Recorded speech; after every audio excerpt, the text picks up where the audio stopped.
Welcome back to the Maya Top Gear series. And in this video I am covering the Bekah to kick off the assault rifles. The Bekah is definitely a Top Gear AR on Maya. As you can see there, you put out a lot of pellets really easily. The Bekah is just loaded full of special effects and an awesome skin. Actually got two of them here I'm going to kind of talk about. But so the first thing it does is you have one bullet that splits off at a certain point depending on the bullet speed, and then three bullets follow it, starting off slow and then they pick up speed. So there, while you only see three pellets, there are actually four. Because the center one just follows the main bullet. And maybe if you look closely you can kind of see the overlapping, but not really. So you get four projectiles for the cost of one. That's the first. So you have unlisted pellets without an extra ammo cost, which is a pretty big benefit. But also those bullets have penetration. And what penetration is, when they hit the enemy, they keep moving and they can hit an enemy behind them. Why that is important is with chain reaction procs, the bullets don't actually bounce, as I've said in other videos. The bullets actually create a new bullet, which means if you're shooting straight at enemies, those four pellets can easily turn into up to 8 pellets. And then those 8 pellets can turn up to 16. With a regular gun, you would shoot one pellet, one bullet turns into 2 bullets. But because those 4 keep going and those 4 can keep proccing on every hit, you can get infinitely more pellets faster, making it really good with chain reaction. So those are the two kind of red text abilities at the first part of it, but then you also have an additional 50% critical hit buff as a type A, in addition to the 15% type B that all Jakobs ARs have. So you have a pretty good crit bonus. But what really makes this special is, well, Jakobs ARs are just really good. If you don't go into popular belief. So if you look at the stats of this thing, 662 damage. And here I have a Pimpernel. So this thing has got sniper rifle base damage. That's pretty nice. You have sniper rifle like accuracy. But when you go down there, 13.8 fire rate, you have Vladoff type fire rates here. Now granted, you gotta pull the trigger that fast, but you have kind of the best of all worlds here. Now the reload and magazine size are slightly on the small side, not necessarily compared to snipers though, but compared to a lot of guns. And this is where Maya really kicks this up, and why this is such a good gun. So you have a bunch of cool red text abilities, 3 with penetration, unlisted pellets, and a critical hit bonus, but foresight really helps the magazine and reload. Now, I also have a Jakobs Allegiance relic. One of the downsides of this is it does have bad recoil, but you can counter that with a Jakobs Allegiance relic to a point, and the recoil is not as bad as people say. People just suck at using guns. But this 16 between foresight and that is now 36.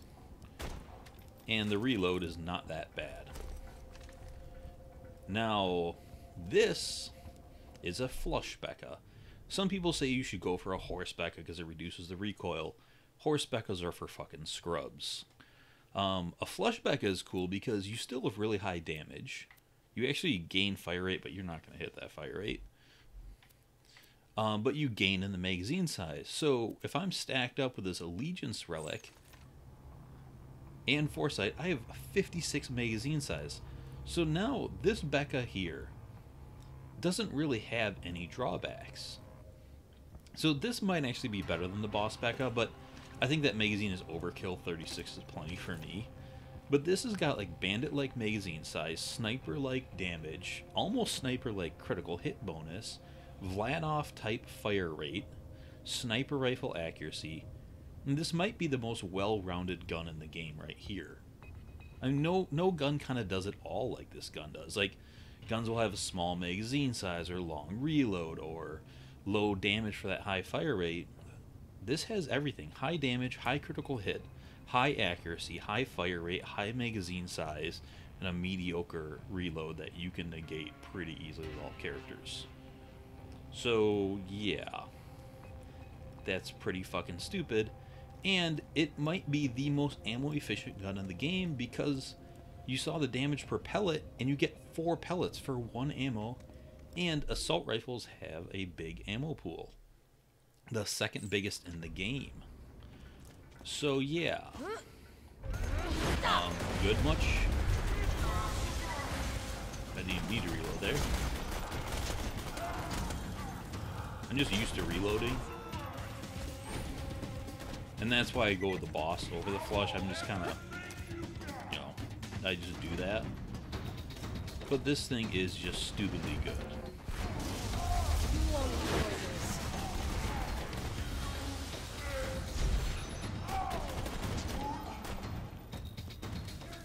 That way I'm just always ready. So that guy was too close for the split, but it still put him down pretty good. Because the just single pellet, well, the crit is so good that you don't even need to hit the split necessarily. Where did that guy go? Did I get him? I somehow killed that guy because there's his money.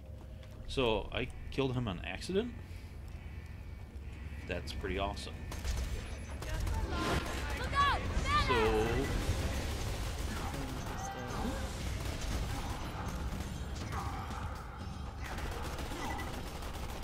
So there, barely even critting him. I just melted him and his buddy.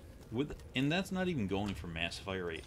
A lot of times with the Bekah, you can kind of choose between fanning the hammer and just spamming it. Well, I guess you don't fan the hammer with an AR, but you can kind of choose between that and going for accuracy and going for crits. So you can see there, that crit just melts him.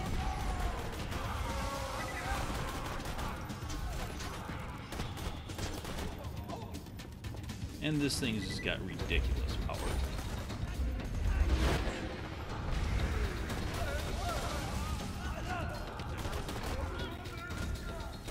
It just destroys everybody. That was a one-shot on him. No. I mean, he was slagged and all, but... And that one-shot was out the split. That was just from the original pellet. So if the original pellet without the split can one-shot guys... He just got in the way of a bullet there. It just shows how ridiculously good this gun is once again. Explosives!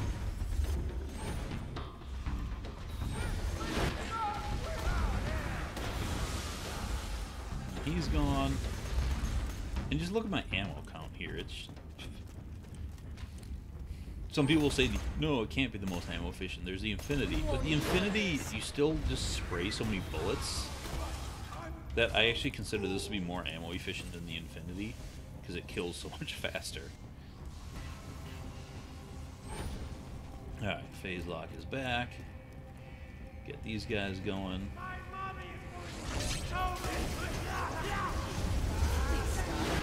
that was it.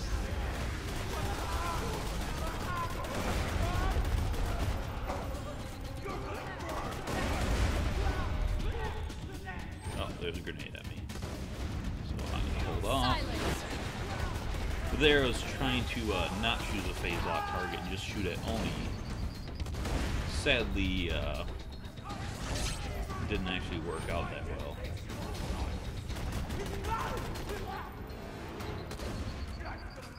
Stay put.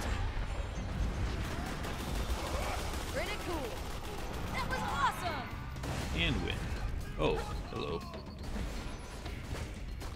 Alright, so that's 2 assassins down. And I have over 1,000 ammo here left. That's just ridiculous. So I don't think there's any arguing that this gun is just absolutely insane. Some people might say it's better with a Trickster, but You don't really get anything out of that fire rate because you're not going to hit that cap anyways.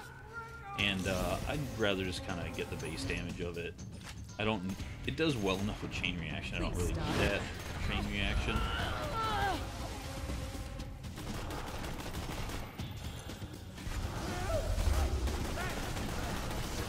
And there's the spam.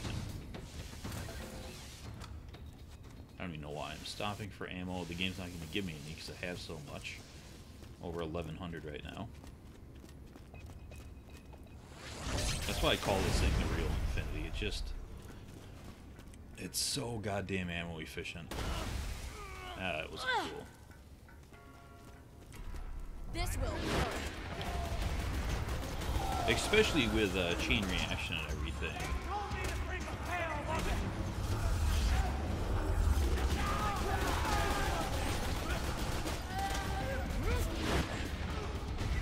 And what was there?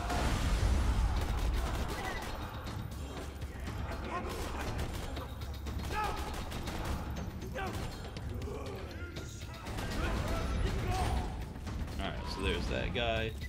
You know, some people also say because the split takes after a while, it's not good at close range, but you just kind of saw that's not really true. If you crit the guys, it's still got enough power where you can use it without the split. It's not reliant on the split like the Sandhawk is.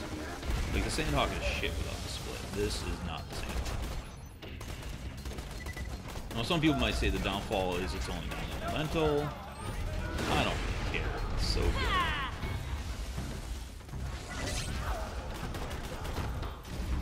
You know, there again, it just took out that guy without the split. And I do have 6 points in Accelerate, making the split a little longer.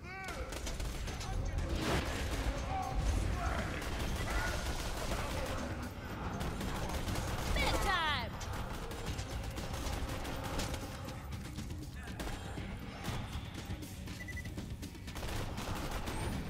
Oh, I have a third guy to You won't bounce enjoy bullets this. off of. Farewell. Now, even though it's got penetration, the shield does stop it. Gotcha. You only really get the advantage of that with guns like the Twister that has splash damage that go past it. Will that guy just die? Alright. So now I'm down to 900 bullets and some. Oh well. And you can see I've gone this far and I've, you know, not picked up that much. Back over 1,000.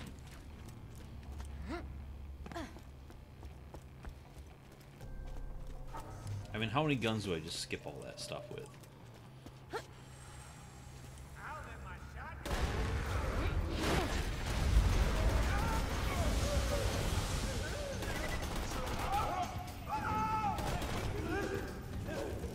And I don't really need the Jakobs relic with this either. I could just wear a bone or a cooldown relic if I want my phase lock time to be better, but you know, I kind of enjoy the ridiculous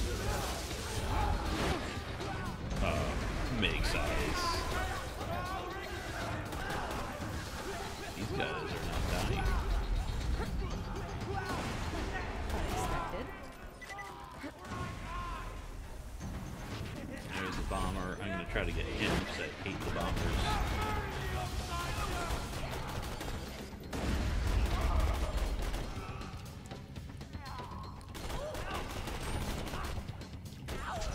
Stay still. And you can die. Oh shit.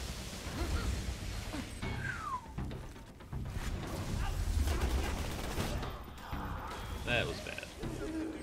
Stay put. But that also is why sustenance is good there, because you can see as I was kind of low there and I didn't have anything to heal off of, sustenance got me back up where I needed to be.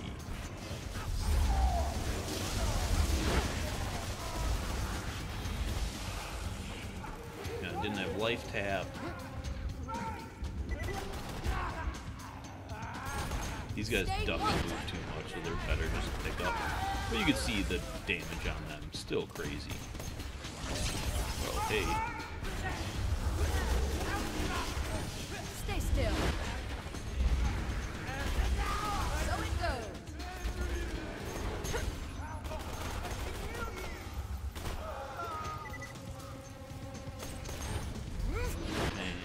guy will go down.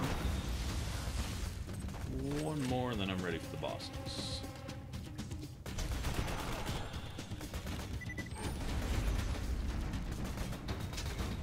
I don't always phase lock on him. I hate this last guy. I guess I will. Interesting reaction. Alright. Oh, it was way too early. What the fuck was I thinking? Oh well.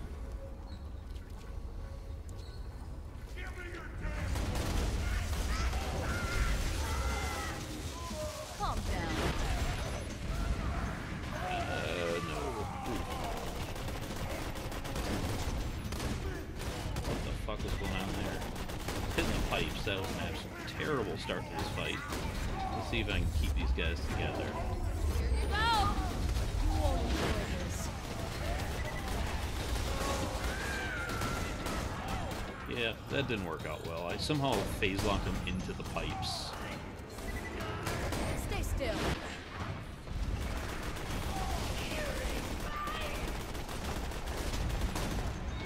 Did he live through that? Barely. Okay, so there he goes, and one more. And he melts. So you can see the overall damages is crazy. You know, yes, it's non-elemental, so you can't get a bone, but who fucking cares when a gun is this powerful? You have that kind of fire rate, that many pellets. It's arguably the most well-rounded gun in the game.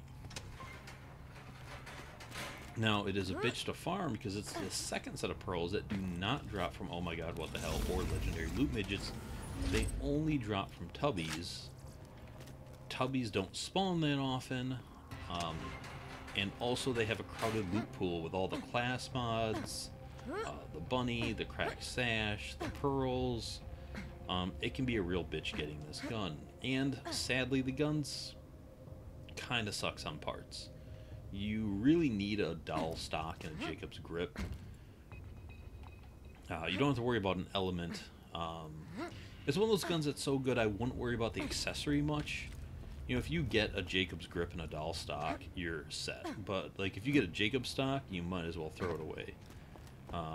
That's one of the key things I saw. A lot of people when the Bekah started getting popular, you could tell everyone was giving theirs because they used the Gib code from, you know, popular sites. And those had Jakobs stocks on them, and they complained about the recoil. You can see here the recoil is not bad.